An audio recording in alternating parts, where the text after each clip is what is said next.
ಗೀತಾ ಕಿಚನ್ಗೆ ಸುಸ್ವಾಗತ. ಈ ದಿನ ನಾನು ಜೀರ್ಣಕ್ರಿಯೆಗೆ ಸಹಕಾರಿಯಾಗುವಂತಹ ಗಂಜಿಯನ್ನು ಹೇಗೆ ಮಾಡೋದು ಅನ್ನೋದನ್ನು ತೋರಿಸ್ಕೊಡ್ತಾ ಇದ್ದೀನಿ. ಇದನ್ನು ನಾನು ರಾತ್ರಿಯೇ ನೆನೆಸಿಟ್ಕೊಂಡಿರೋಂಥ ಒಂದು ಅನ್ನ ಇದು. ಮತ್ತು ನಮ್ಮ ದೇಹದಲ್ಲಿ ಒಂದು ಗುಡ್ ಬ್ಯಾಕ್ಟೀರಿಯಾಸನ್ನು ಇನ್ಕ್ರೀಸ್ ಮಾಡಿ ಜೀರ್ಣಕ್ರಿಯೆಯನ್ನು ಅತ್ಯುತ್ತಮಗೊಳಿಸುವಂತಹ ಒಂದು ಗಂಜಿ ಇದಾಗಿದೆ. ನೋಡಿ, ನಾನು ಇದನ್ನು ರಾತ್ರಿ ಮಾಡಿದಂಥ ಅನ್ನನ ನಾನು ಸ್ವಲ್ಪ ಭಾಗವನ್ನು ತಗೊಂಡು ಫ್ರಿಡ್ಜ್ನಲ್ಲಿ ನೀರು ಹಾಕಿ ಇಟ್ಟಿದ್ದೀನಿ. ಇದರಲ್ಲಿ ಗ್ಲೈಸೆಮಿಕ್ ಇಂಡೆಕ್ಸು ಕಡಿಮೆ ಆಗಿರುತ್ತೆ. ಮತ್ತು ಇದಕ್ಕೆ ಸೇರಿಸಲು ಬೇಕಾಗುವಂತಹ ಇನ್ನಿತರ ಪದಾರ್ಥಗಳು ಯಾವುದು ಅಂತಂದರೆ ಹಸಿಮೆಣಸಿನ್ಕಾಯಿ. ಇದರಲ್ಲಿ ಒಂದೇ ಒಂದು ಹಸಿಮೆಣಸಿನ್ಕಾಯಿನ ನಾವು ಬಳಸ್ಕೊಂಡ್ರೆ ಸಾಕಾಗುತ್ತೆ.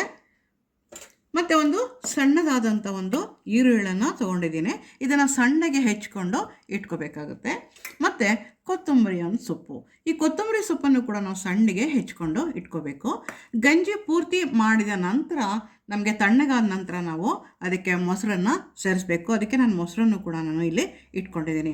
ಈಗ ಗಂಜಿಯನ್ನು ಹೇಗೆ ತಯಾರಿಸೋದು ನಿಮಗೆ ತೋರಿಸ್ಕೊಡ್ತೀನಿ. ನೋಡಿ ಫ್ರೆಂಡ್ಸ್, ಈಗ ರಾತ್ರಿ ನಾನು ಫ್ರಿಡ್ಜಲ್ಲಿ ಇಟ್ಟಿದ್ದಂಥ ಅನ್ನವನ್ನು ನಾನೀಗ ಬೇಯಿಸ್ಕೊತಾ ಇದ್ದೀನಿ. ಇದು ಗಂಜಿ ಹದಕ್ಕೆ ಬರ್ತಾ ಇದೆ. ಈಗ ಇದಕ್ಕೆ ನಾನು ಸ್ವಲ್ಪ ಕೊತ್ತಂಬರಿ ಸೊಪ್ಪನ್ನು ಸೇರಿಸ್ತಾ ಇದ್ದೀನಿ. ಮತ್ತು ಕತ್ತರಿಸಿಕೊಂಡಂಥ ಒಂದೇ ಒಂದು ಹಸಿಮೆಣಸಿನಕಾಯಿಯನ್ನು ನಾನಿಲ್ಲಿ ಸೇರಿಸ್ತಾ ಇದ್ದೀನಿ. ಮತ್ತು ಈರುಳ್ಳಿ ಸಣ್ಣಗೆ ಹೆಚ್ಕೊಂಡಂಥ ಒಂದು ಈರುಳ್ಳಿಯನ್ನು ಕೂಡ ನಾನು ಸೇರಿಸ್ತಾ ಇದ್ದೀನಿ. ಮತ್ತು ಕಡೆಯದಾಗಿ ಅದಕ್ಕೆ ನಾನು ಸ್ವಲ್ಪ ಸಾಲ್ಟನ್ನು ಹಾಕ್ತಾ ಇದ್ದೀನಿ.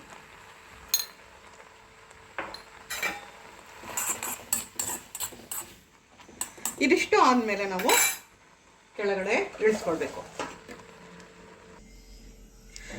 ನಾವು ಬಿಳಿ ಅನ್ನನ ಮಾಡಿಕೊಂಡು ಅದನ್ನು ತಿಂದಾಗ ನಮ್ಮ ದೇಹದಲ್ಲಿ ಸಕ್ಕರೆ ಅಂಶ ಜಾಸ್ತಿ ಆಗ್ತಾ ಹೋಗುತ್ತೆ. ಈಗ ನಾನು ರಾತ್ರಿ ಉಳಿದ ಅನ್ನಕ್ಕೆ ನೀರು ಹಾಕಿ ಫ್ರಿಡ್ಜ್ನಲ್ಲಿ ಇಟ್ಕೊಂಡಿದ್ದೆ.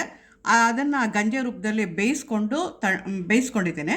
ಮತ್ತು ಅದಕ್ಕೆ ಒಂದೇ ಒಂದು ಹೆಚ್ಕೊಂಡ ಹಸಿಮೆಣಸಿನಕಾಯಿ ಮತ್ತು ಕೊತ್ತಂಬರಿ ಸೊಪ್ಪು, ಸ್ವಲ್ಪ ಉಪ್ಪು ಮತ್ತು ಈರುಳ್ಳಿಯನ್ನು ಸೇರಿಸಿದ್ದೀನಿ. ಈಗ ಇದು ಈ ಹದದಲ್ಲಿ ಬಂದಿದೆ. ಈಗ ಇದು ಆರಿದ ನಂತರ ನಾನು ಮೊಸರನ್ನು ಸೇರಿಸ್ತಾ ಇದ್ದೀನಿ. ಇದು ಜೀರ್ಣಕ್ರಿಯೆಗೆ ಅತ್ಯಂತ ಸಹಕಾರಿ ಮತ್ತು ಅತ್ಯಂತ ಉಪಯುಕ್ತವಾದಂತಹ ಒಂದು ಗಂಜಿ ಆಗುತ್ತೆ ಇದು. ಮತ್ತು ನಮ್ಮ ದೇಹದಲ್ಲಿರುವ ನಮ್ಮ ಗಟ್ ಬ್ಯಾಕ್ಟೀರಿಯಾಸನ್ನು ಇನ್ಕ್ರೀಸ್ ಮಾಡಿ ಜೀರ್ಣಕ್ರಿಯೆಗೆ ಇದು ತುಂಬ ಸಹಾಯ ಮಾಡುತ್ತೆ. ಮತ್ತು ನಮ್ಮ ಜೀರ್ಣಶಕ್ತಿಯನ್ನು ಕೂಡ ಹೆಚ್ಚಿಸುತ್ತೆ ಮತ್ತು ನಮ್ಮ ದೇಹವನ್ನು ಕೂಡ ತಂಪಾಗಿ ಇಟ್ಕೊಳ್ಳುತ್ತೆ. ಮತ್ತು ಇದನ್ನು ಈಗ 5 ಸ್ಟಾರ್ ಹೋಟೆಲ್ಗಳಲ್ಲೂ ಕೂಡ ಸ್ಟಾರ್ಟರ್ ಆಗಿ ಈ ಥರ ಗಂಜಿಯನ್ನು ಕೊಡೋದಕ್ಕೆ ಶುರು ಮಾಡಿದ್ದಾರೆ.